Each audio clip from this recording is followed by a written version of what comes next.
Today we're going to show you how to make Hollandaise sauce, and it's a great, rich, delicious sauce that goes great with fish and vegetables, and it's the primary ingredients for things like eggs Benedict.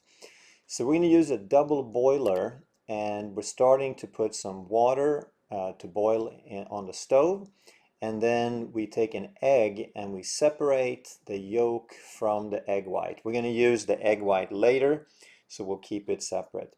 We squeeze a little bit of lemon, like about 1/6 to 1/4 of a lemon onto the eggs. We give it a little shake of salt, and then we just stir it all together to mix in the lemon and the salt.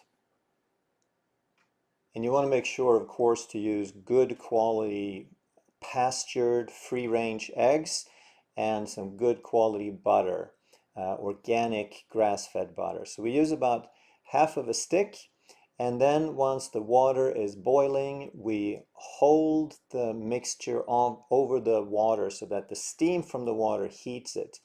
And then we just stir and we melt the butter, and we make sure we're careful not to get it too warm.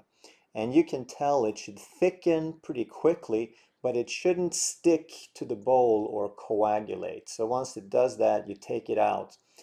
Then you add about 2 tablespoons of warm water, and that makes it a little bit thinner, so you dilute it. And you don't have to do that step, but it makes it a little bit more sauce. You increase the volume a little bit, and it's not quite so rich. So then you put it back on the heat and you stir it again until it starts thickening, and now it is all done. Bon appetit!